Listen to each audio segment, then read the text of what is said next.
ఈరోజే గురువారం, ఎంతో పవిత్రమైన విశేషమైన రోజు. ఈరోజు ఈ కథను విన్నా, చదివినా, చెప్పినా, వినిపించినా జన్మల దోషాలు తొలగి కోటి జన్మల పుణ్యం వస్తుంది, సకల శుభాలు కలుగుతాయి. మరి ఆ కథ ఏంటో ఇప్పుడు ఈ వీడియోలో తెలుసుకుందాం. విధిరాత నుంచి తప్పించుకునే శక్తి మానవులకు ఉంటుందా? మనకు మన మరణం గురించి ముందే తెలిస్తే ఆ మరణాన్ని మానవుడు తప్పించగలడా? దాని గురించి ఈ కథలో ఇప్పుడు తెలుసుకుందాం. పూర్వం ఒక ఊరిలో ఒక గొప్పవాడైన పండితుడైన బ్రాహ్మణుడు ఉండేవాడు. అతను ఒక రోజున పక్క ఊరిలో ఉన్న తన చిన్ననాటి స్నేహితుణ్ణి కలవడానికి బయలుదేరాడు. ఆ చిన్ననాటి స్నేహితుడు మూగవాడు, అలాగే ఒకే ఒక కాలు మాత్రమే ఉన్న వికలాంగుడు. అలా ఆ పండితుడు స్నేహితుణ్ణి కలవడానికి ఉదయమే బయలుదేరాడు. ఆ ఊరిని చేరాలి అంటే మధ్యలో 2 లేదా 3 ఊర్లు దాటాలి. అలా ఆ పండితుడు నడుచుకుంటూ బయలుదేరాడు. అలా వెళ్తున్నా అతనికి మార్గ మధ్యలో ఒక వ్యక్తి కలిశాడు.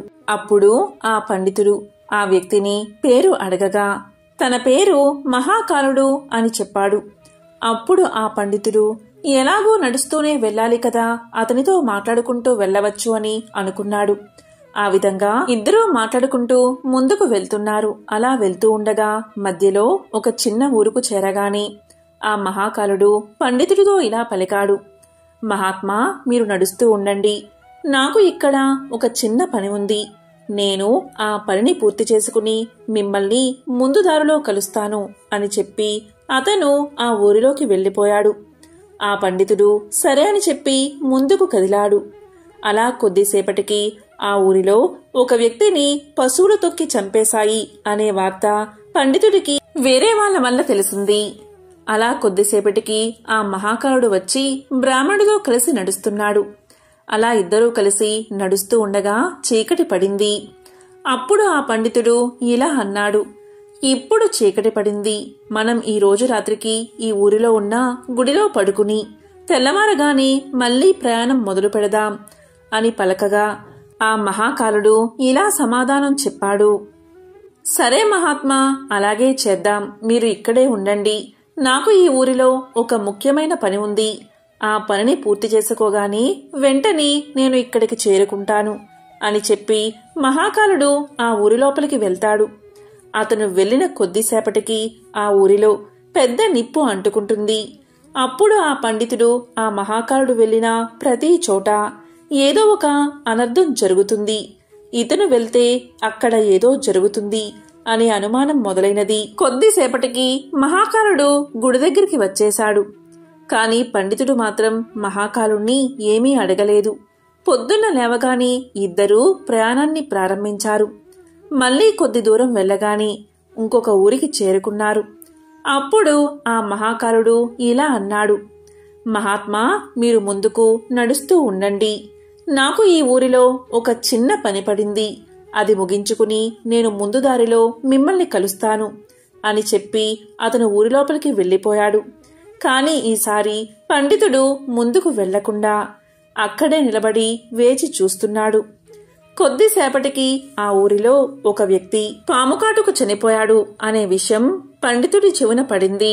ఈ మహాకాలుడు వెళ్లిన ప్రతి చోట ఏదో ఒక ప్రమాదం ఖచ్చితంగా జరుగుతుంది అనుకున్నాడు పండితుడు. ఇందులో ఏదో విషయముంది. అతను వచ్చిన తర్వాత అతన్ని అడిగి తెలుసుకోవాలి అనుకున్నాడు పండితుడు. కొద్దిసేపటికి మహాకాలుడు పండితుడి వద్దకు చేరుకున్నాడు. ఆ పండితుడు మహాకాలుడితో ఇలా అన్నాడు, చూడు, నేను నిన్ను గమనిస్తూనే ఉన్నాను. నీవు ఏ ఊరికి వెళ్ళినా నీవు వెళ్లిన కొద్దిసేపటికే అక్కడ ఏదో ఒక ప్రమాదం జరుగుతుంది. ఎవరో ఒకరు మరణిస్తూనే ఉన్నారు. అసలు నువ్వు ఎవరు అని అడుగుతాడు. అప్పుడు ఆ మహాకాలుడు ఇలా చెప్తాడు, మహాత్మా, మీరు మహా జ్ఞానవంతులు. మహాత్ములతో కలిసి నడిస్తే మంచి జరుగుతుందని నేను మీ వెంట నడుస్తున్నాను. నన్ను మీరు గుర్తుపట్టలేదా? నేను ఒక యమదూతను. మా యమధర్మరాజు గారి ఆజ్ఞతో ప్రాణాలను హరిస్తూ ఉంటాను. ఇప్పుడు నేను వెళ్లినా ఊళ్ళలో వాళ్ల ఆయులు తీరిపోయాయి. అందువల్లే వారి ప్రాణాలను హరించి వేస్తున్నాను అన్నాడు మహాకాలుడు. అప్పుడు ఆ పండితుడు ముందుగా కొద్దిగా భయపడ్డాడు. తరువాత ధైర్యం తెచ్చుకుని, నాయనా, నీవు నిజంగా యమదూతవే అయితే ఒక విషయం నాకు చెప్తావా? నీవు తర్వాత తీయబోయే ప్రాణం ఎవరిది అని అడుగుతాడు. అప్పుడు ఆ యమదూత ఇలా సమాధానం చెప్తాడు. మహాత్మా, తరువాత చనిపోయేది ఎవరో కాదు, మీరు ఇప్పుడు కలవడానికి వెళ్తున్న మీ చిన్ననాటి స్నేహితుడే. అతని చావుకి కారణం కూడా మీరే అవబోతున్నారు. మీ వల్లే అతను మరణిస్తాడు అని చెప్పాడు మహాకాలుడు. అప్పుడు ఆ పండితుడు ఎంతో బాధపడతాడు. ఒకవేళ అతను నిజంగానే యమదూత అయితే ఈయన చెప్పింది ఖచ్చితంగా జరుగుతుంది. నా వల్లే నా ప్రియమిత్రుడు మరణిస్తాడు. అలా అస్సలు జరగకూడదు. నేను వెళ్లి కలిస్తేనే కదా నా వల్ల మరణిస్తాడు. అందువల్ల నేను అతన్ని అస్సలు కలవను. నేను కలవకపోతే మరణించడు అని అనుకుని ఆ పండితుడు ఆ స్నేహితుడి దగ్గరకు వెళ్లకుండా అలానే ఆగిపోయాడు. అప్పుడు ఆ యమదూత ఇలా అన్నాడు. మహాత్మా, మీరు మనసులో ఏమి ఆలోచిస్తున్నారో నాకు తెలుసు. మీరు మీ మిత్రుణ్ణి కలవడానికి వెళ్ళకపోయినా అతని తలరాత మారదు. మీ మిత్రుడి మరణం నిర్ణయించబడింది. దాన్ని ఎవరూ మార్చలేరు. ఇంకా కొద్దిసేపటిలో అది జరిగిపోతుంది అన్నాడు మహాకాలుడు. ఆ యమదూత మాటలు విన్న పండితుడు చాలా బాధపడ్డాడు. నా మనసులో నేను అనుకున్న మాటలు ఈ వ్యక్తికి ఎలా తెలిసాయి? అయితే ఇతను ఖచ్చితంగా యమదూతే. ఇతని మాట ఖచ్చితంగా జరుగుతుంది. నా వల్లే నా మిత్రుడు చనిపోతాడు. అందువల్లే నేను వచ్చిన దారిలోనే వెనక్కి వెళ్లిపోతాను అనుకుంటూ ఇంటికి తిరిగి వెళ్లిపోతున్నాడు. అలా వెనక్కి తిరిగి వెళ్తూ ఉండగా స్వయంగా తన వైపు వేగంగా రావడం చూశాడు. తన స్నేహితుడు చాలాసేపటి నుంచి తన వెంట వస్తున్నట్లుగా అనిపించింది. అతను వికలాంగుడు మరియు మగవాడు కావడం వల్ల పండితుణ్ణి చేరుకోలేకపోయాడు. మగవాడు కావడం వల్ల అరవలేకపోయాడు. అలా ఆ మిత్రుడు చాలా ఆయాసపడుతూ పండితుడి దగ్గరకు చేరుకోగాని కింద పడిపోయి ప్రాణాలు వదిలిపెట్టాడు. అప్పుడు ఆ పండితుడు భయంతో వణికిపోతూ ఆ యమదూత వైపు చూసి, అసలు ఏం జరిగింది? నా మిత్రుడు ఎలా మరణించాడు అని అడుగుతాడు. అప్పుడు ఆ మహాకాలుడు ఇలా సమాధానం చెప్తాడు. మీ స్నేహితుడు వెనకాల వెళ్లిన ఊరు నుంచి మీ వెంట వస్తున్నాడు. అతను మూగవాడు, అలాగే ఒంటికాలు అవడం వల్ల అతను మిమ్మల్ని చేరుకోలేదు. మిమ్మల్ని చేరుకోవడానికి తన శక్తిని మించి ప్రయత్నించాడు. అందువల్లే ఆయాసంతో గుండె ఆగిపోయి మరణించాడు. అతను మీ కారణంగానే మరణించాడు. మిమ్మల్ని కలవడానికే కదా వస్తుంది అంటూ సమాధానం చెప్పాడు మహాకాలుడు. అప్పుడు పండితుడు ఇలా పలికాడు. మృత్యువుని ఆపడం ఎవరి వల్ల కాదు. అందరికీ ఏదో ఒకసారి మృత్యు వచ్చి తీరుతుంది అంటూ తన్ని తాను సముదాయించుకుని తన స్నేహితుడి దహన సంస్కారాలు పూర్తి చేశాడు.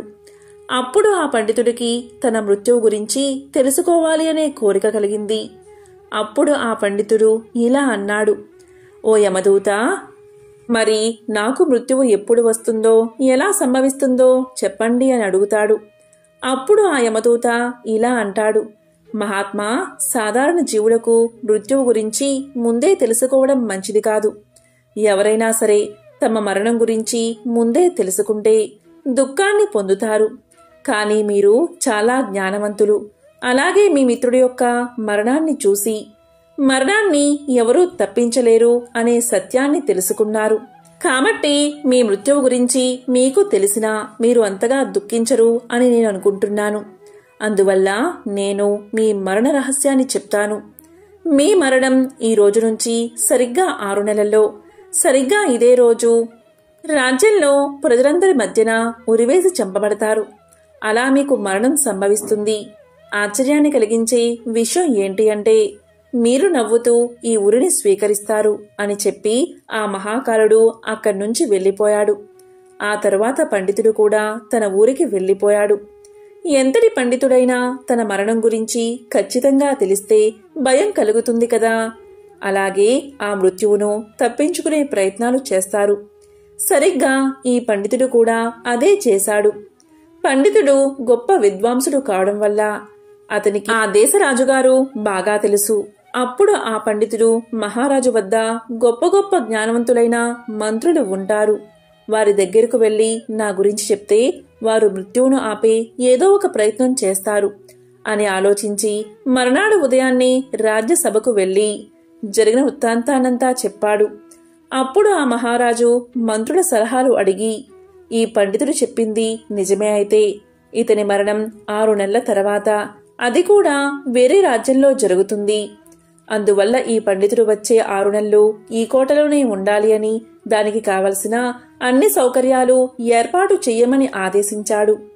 నా అనుమతి లేకుండా ఈ పండితుణ్ణి ఎవరూ కలవకూడదు. అలాగే పండితుడు మాత్రం స్వేచ్ఛగా తిరగవచ్చు అని ఆదేశించాడు మహారాజు.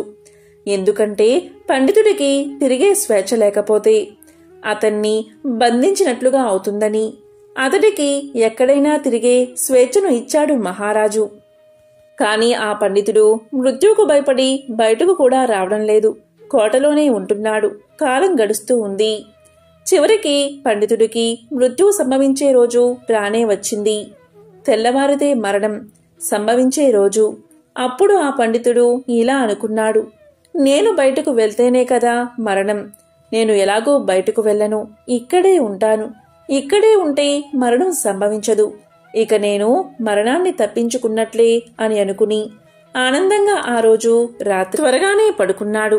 ఆ పండితుడికి నిద్రలో నడిచే అలవాటు ఉంది. ఆ విషయం అతనికి కూడా తెలియదు. అలా ఆ పండితుడు నిద్రలో నడుచుకుంటూ బయటకు వచ్చి ఒక గుర్రపు బండి మీద కూర్చున్నాడు. పండితుడికి ఎక్కడైనా తిరిగే స్వేచ్ఛ ఉంది కాబట్టి అతన్ని ఎవరూ ఆపలేదు. అలా అతను గుర్రపు బండిపైనే వెళ్తూ పక్కన ఉన్న రాజ్యంలోకి ప్రవేశించాడు. రాత్రి సమయం కావడం వల్ల అందరూ గాఢ నిద్రలో ఉన్నారు. ఆ పండితుడు గుర్రపు బండి దిగి నడుచుకుంటూ నేరుగా మహారాణి పడక గదిలోకి చేరుకుని మహారాణి మంచంపైనే పడుకున్నాడు. తెల్లవారుజామునే మహారాజు పండితుడు మహారాణి పక్కన పడుకుని ఉండడం చూసి కోపంతో ఊగిపోయాడు. వెంటనే భటుల్ని పిలిపించి ఆ పండితుణ్ణి బంధించి కారాగారంలో పడేశాడు. కాని పండితుడికి ఏమీ అర్థం కాలేదు. అసలు తాను ఈ రాజ్యంలోకి ఎలా వచ్చాడో తెలియడం లేదు. ఆ పండితుణ్ణి రాజ్యసభలో ప్రవేశపెట్టారు. పండితుణ్ణి చూడగానే మహారాజు కోపంతో ఊగిపోతూ పండితుడికి ఉరిశిక్షను విధించాడు. ఉరిశిక్ష అని వినబడగానే పండితుడు భయపడిపోయి, మహారాజా, నన్ను క్షమించండి. నేను ఇక్కడికి ఎలా వచ్చానో నాకు తెలియదు. నాకు ముందే తెలుసు ఈ రోజు నాకు ఖచ్చితంగా మరణం సంభవిస్తుందని. దాని ప్రకారమే ఇదంతా జరుగుతుంది అని చెప్పాడు పండితుడు. అప్పుడు ఆ మహారాజు ఇలా పలికాడు, ఏంటి, ఈరోజు నీకు మరణం సంభవిస్తుందని ముందే తెలుసా అని అడగ్గా అప్పుడు ఆ పండితుడు గత 6 నెలల నుంచి జరిగింది మొత్తం మహారాజుకు విన్నవించాడు. అది విన్న మహారాజుకు ఇదంతా నమ్మశక్యంగా లేకపోయినా ఆ పండితుడితో ఇలా అంటాడు, చూడు, నీవు చెప్పింది నిజమే అయితే, ఆ మహాకారుడు చెప్పినట్లు నిజంగా జరిగితే నీ చావుకు నేను కారణం కావాలి అనుకోవడం లేదు. ఒకవేళ నీవు చెప్పేది అబద్ధమని తెలిస్తే నీకు ఈరోజు మరణశిక్ష తప్పదు అని చెప్పి పండితుణ్ణి ఆశ్రయించిన మహారాజు ఈ రాజుకు మంచి స్నేహితుడు కావడం వల్ల భటులతో ఒక లేఖను పంపించాడు. ఆ లేఖను తీసుకువెళ్లి భటులు సాయంత్రానికి తిరిగి వచ్చి, మహారాజా, ఈ పండితుడు చెప్పింది పూర్తిగా వాస్తవం. గత 6 నెలలుగా స్వయంగా ఆ మహారాజే ఇతనికి ఆశ్రయాన్ని కల్పిస్తున్నాడు. కాని ఇతను ఈ రాజ్యంలోకి ఎలా ప్రవేశించాడు అనేది మాత్రం ఎవరికీ తెలియదు.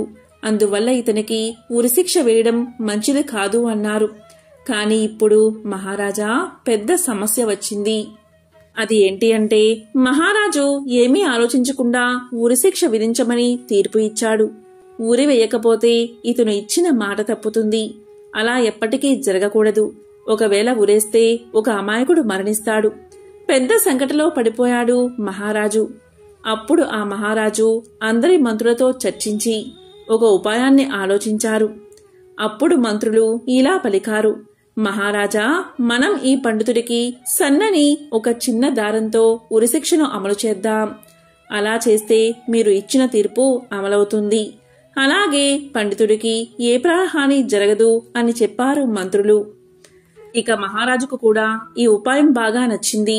అలాగే చెయ్యమని ఆదేశించాడు. పండితుడి కోసం మెత్తని సన్నని దారాన్ని ఉరికొయ్యకు కట్టి పండితుడికి ఉరి తగిలించారు. అందరూ సంతోషంగానే ఉన్నారు. ఎందుకంటే పండితుడు మరణించడు. మహారాజు యొక్క తీర్పు నిలబడుతుంది. ఇక పండితుడికి కూడా సంతోషంగానే ఉంది. ఎందుకంటే ఇంత సన్నని దారంతో మృత్యువు లభించదు అని సంతోషిస్తున్నాడు. అందరూ చూస్తూ ఉండగానే ఒక పెద్ద గాలి వచ్చి ఆ సన్నని దారాన్ని తెంపేసింది. దాంతోపాటు పండితుడు కూడా నేలమీద పడిపోయాడు. ఏం జరిగింది అని అందరూ వెళ్లి చూడగా ఆ సన్నని దారమే ఆ గాలి వేగం వల్ల పండితుడి యొక్క గొంతు తెంపేసింది. దీంతో గొంతు తెగి అధిక రక్తస్రావం అవడం వల్ల అందరూ చూస్తూ ఉండగానే ఆ పండితుడు నేలమీద పడి మరణించాడు. చివరకు మహాకాలుడు చెప్పినట్లే జరిగింది. అందరూ ఆశ్చర్యపోయారు. ఇంత సన్నని దారంతో మరణం ఎలా సంభవిస్తుంది? అయినా మృత్యువును ఎవరూ ఆపలేరు. మరణ సమయం నిశ్చయమైతే ఎన్ని ప్రయత్నాలు చేసినా దాన్ని ఎవరూ తప్పించలేరు అని అందరూ అనుకున్నారు. ఆ పండితుడికి తన మరణం గురించి ముందే తెలిసి ఉండకపోతే ఈ 6 నెలలు దాక్కుని భయంతో జీవించేవాడు కాదు. ఎంతో సంతోషంతో 6 నెలలు జీవించేవాడు. అందుకే విధిరాతను ఎవరూ తప్పించలేరు. కాబట్టి ఈ రోజు ఎవరైతే వావిలి లక్ష్మీవారం కథను వింటారో వారి ఇంట్లో ధనం ప్రవాహంలా వస్తుంది. వారికి జీవితంలో దరిద్రం అనేదే దరిచేరదు. మరి ఆ కథ ఏంటో ఇప్పుడు ఈ వీడియోలో తెలుసుకుందాం. ఈ కథను విన్నంతనే 1,000,000 గోవులను దానం చేసిన మహాపుణ్యం మీకు లభిస్తుంది. పూర్వం అవంతి పట్టణంలో ఒక బ్రాహ్మణ కుటుంబం నివసిస్తూ ఉండేది. ఆ ఇంటి యజమాని అన్ని శాస్త్రాలు తెలిసిన పండితుడు. ఆ పండితుడికి 4 కొడుకులు 4 కూతుళ్ళు ఉన్నారు. ఆ ఇంట్లో ఆడపిల్లలకు పెళ్లిడు వచ్చింది. ఇక ఆ పండితుడు వాళ్లకు వివాహం చెయ్యాలి అని నిర్ణయించుకున్నాడు. వారి చేత వావిలి లక్ష్మీవారపు నోము నోయించాడు. మొదట 3 చక్కగా నోము నోచి ఉద్యాపన చెప్పారు. చిన్నమ్మాయి మాత్రం ఆ వ్రతం పట్ల అశ్రద్ధ చూపించింది. ఆ విధంగా అశ్రద్ధతో ముగింపు చెప్పలేదు. దానికి ఆ పండితుడు ఎంతో బాధపడ్డాడు. ఇక సంబంధాలు వెతికాడు. మొదట 3కి గొప్ప సంబంధాలు దొరికాయి. కాని చివరి అమ్మాయికి మాత్రం పేద కుటుంబంలో సంబంధం కుదిరింది. ఇక చేసేది లేక ఆ పండితుడు వారికి ఘనంగా వివాహం చేసి అత్తవారి ఇళ్లకు పంపాడు. 4వ కూతురు చాలా లేనివారికి కోడళ్లు అయ్యింది. అందువల్ల ఒక్కసారైనా అన్నలు పుట్టింటికి ఆమెను తీసుకుని వెళ్లేవారు కాదు. మిగిలిన 3 చెల్లెళ్లను అస్తమానం తీసుకుని వెళ్లేవారు. వారికే అన్నీ పెట్టేవారు. కాని చిన్న చెల్లెలు ఇంటికి వస్తాను అన్నా కూడా వారు తీసుకు వెళ్లేవారు కాదు. మీరు దరిద్రులు, మా ఇంట్లో అడుగు పెట్టకండి అని పలికేవారు. ఇలా ఉండగా ఒకరోజు పండితుడి 4వ కుమారుడికి పెళ్లి ముహూర్తం నిశ్చయించారు. తమ్ముడు పిలవకపోయినా చిన్న కూతురు పిల్లలు తాతగారింటికి వెళ్లి ఈ విధంగా అంటారు. తాత, పందిరి వెయ్యమంటావా, చాపలు పరచమంటావా అని పలకగా తాతవారిని కసిరి కొట్టి ఇలా అంటాడు.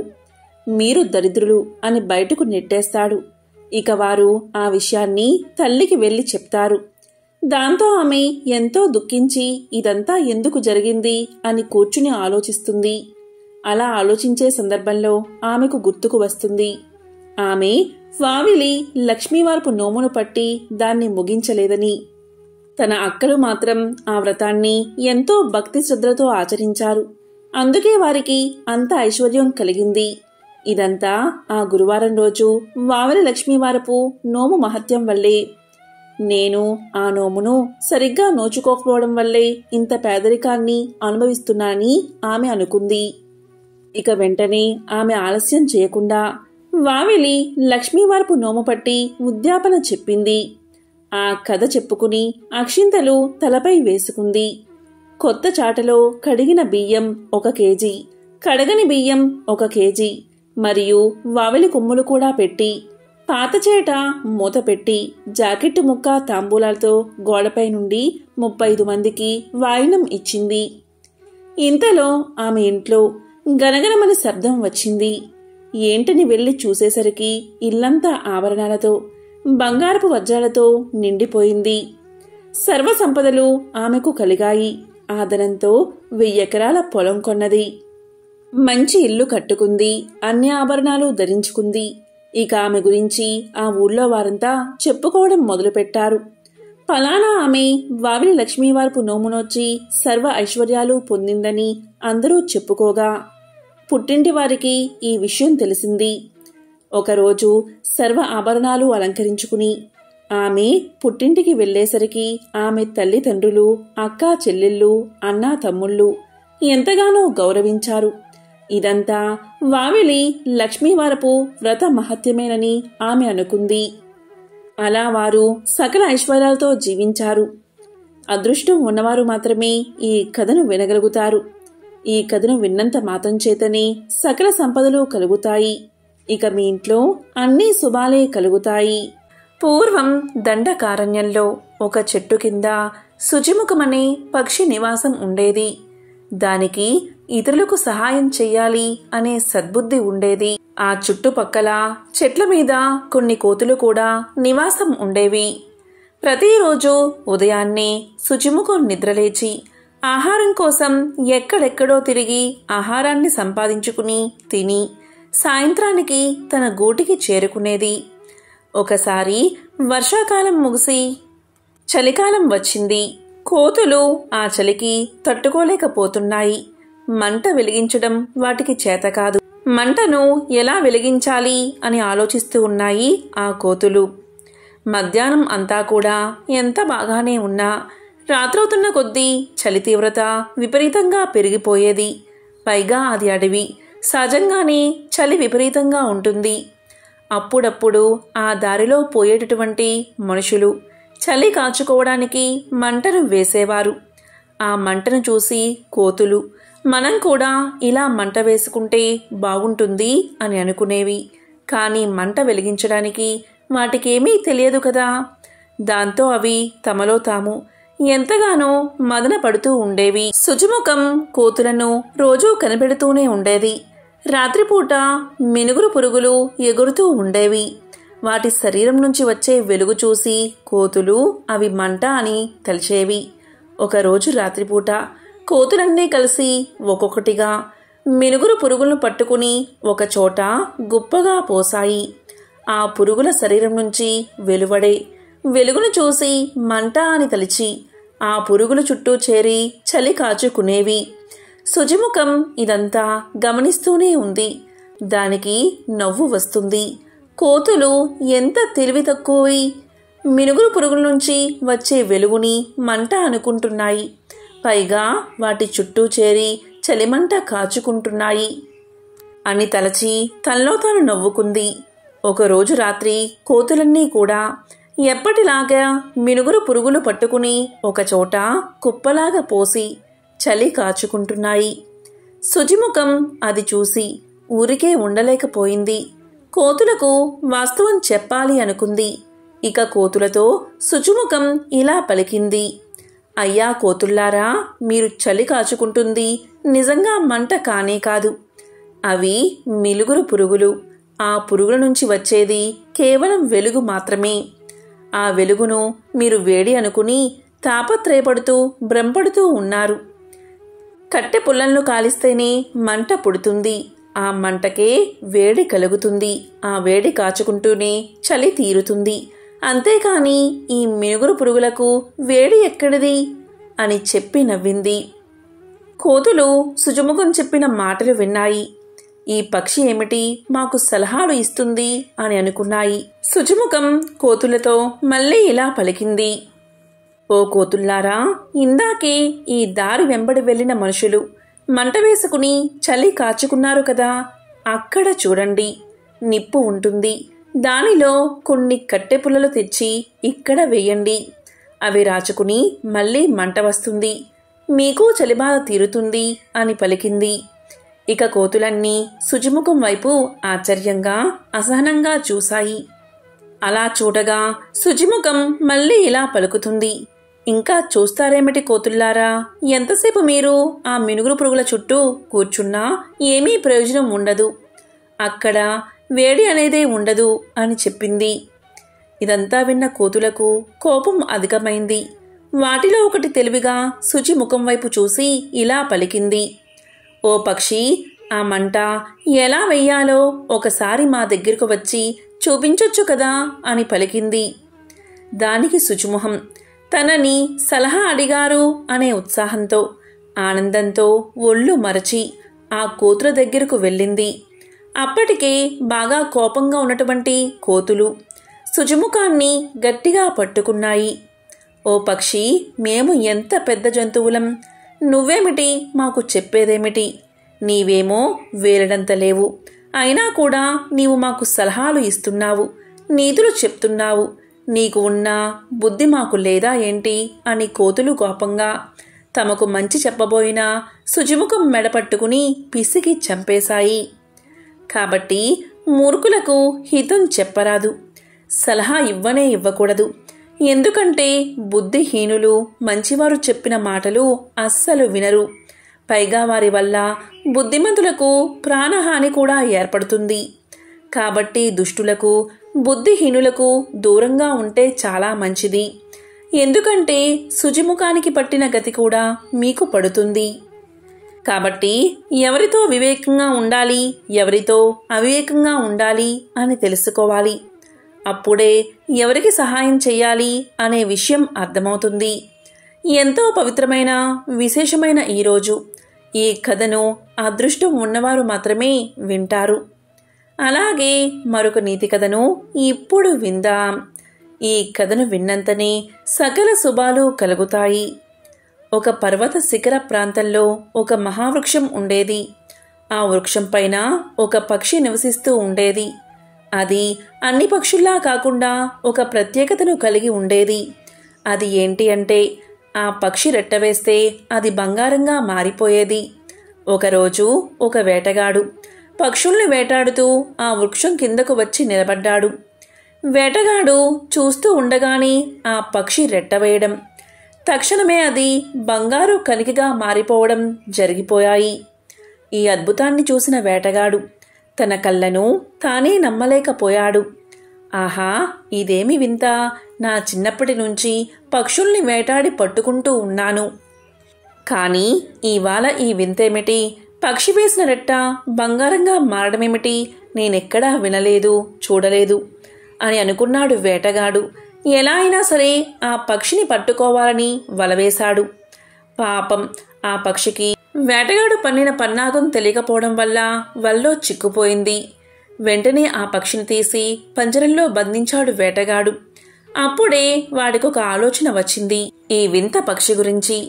వాళ్ళ ద్వారా వీళ్ళ ద్వారా రాజుగారికి తెలిసేలోగా నేనే స్వయంగా రాజుగారికి బహుమతిగా ఇస్తాను, ఆయన ఎంతో సంతోషిస్తాడు అని అలా అనుకోగానే పక్షితో సహా రాజు దగ్గరకు వెళ్ళాడు వేటగాడు. ఇక రాజుగారు తన మంత్రులతో సమావేశమై ఉన్నారు. వేటగాడు రాజుగారికి నమస్కారం చేసి పక్షి గురించి, దాని ప్రత్యేకత గురించి వివరించి చెప్పాడు. వేటగాడి మాటలు విన్న రాజు ఎంతో ఆశ్చర్యపోయాడు. వెంటనే సేవకుల్ని పిలిచి ఆ పక్షిని జాగ్రత్తగా చూడండి, అది తిన్నంత తిండి పెట్టండి అని ఆజ్ఞాపించాడు. అయితే వేటగాడు చెప్పిన మాటలకు రాజుగారి మంత్రులకు నమ్మకం కలగలేదు. మంత్రులు రాజుతో ఇలా పలికారు: మహారాజా, ఎవరో ఎక్కడ్నుంచో ఒక వేటగాడు వచ్చి ఏదో చెప్పగానే నమ్మేయడం ఎంతవరకు సమంజసం? పక్షి రెట్టవేస్తే అది బంగారంగా మారడం అసంభవం. కనుక ఈ పక్షిని అలా పంజరంలో బంధించడం సరికాదు, దాన్ని స్వేచ్ఛగా ఎగరవేద్దాము అన్నారు మంత్రులు. వేటగాడు చెప్పిన మాటల్లో నిజానిజాలు పరీక్షించకుండా పక్షిని పంజరం నుంచి విడిపించమని చెప్పారు రాజుగారు. రాజుగారి ఆజ్ఞను అనుసరించి పక్షిని పంజరం నుంచి వదిలిపెట్టగాని అది వెళ్ళి కోట దర్వాజా మీద కూర్చుని రెట్టవేసింది. మహారాజు, మంత్రులు, సేవకులు అందరూ చూస్తూ ఉండగానే ఆ రెట్ట బంగారంగా మారిపోయింది. అప్పుడు పక్షి ఇలా అనుకుంది: నేనే తెలివి తక్కువగా వేటగాడి వలలో చిక్కుకున్నాను అనుకుంటే ఈ తెలివి మాలిన వేటగాడు నన్ను తీసుకువచ్చి రాజుగారికి అప్పగించాడు. వేటగాడి మాటలు నమ్మకుండా రాజు, మంత్రులు అంతకంటే తెలివి తక్కువగా పంజరం నుంచి నన్ను వదిలిపెట్టారు. అందరం ప్రబుద్ధులం అనుకుంటూ పక్షి రివ్వున ఆకాశంలోకి ఎగిరిపోయింది. దీని ద్వారా మనం తెలుసుకోవాల్సిన నీతి ఏంటి అంటే, తెలివి తక్కువతనం, తెలివి తక్కువ వాళ్ళ సహవాసం ఎప్పుడూ నష్టాన్ని కలిగిస్తుంది. ఎంతో పవిత్రమైన ఈరోజు అదృష్టం ఉన్నవారు మాత్రమే ఈ కథను వింటారు. ఎంతో విశేషమైన ఈ కథను విన్నంతనే సకల దరిద్రాలు తొలగి సకల శుభాలు కలుగుతాయి. జన్మల దోషాలు తొలగి కోటి జన్మల పుణ్యం వస్తుంది. ఓం నమో నారాయణాయ. ఓం శ్రీ మహాలక్ష్మియే నమః.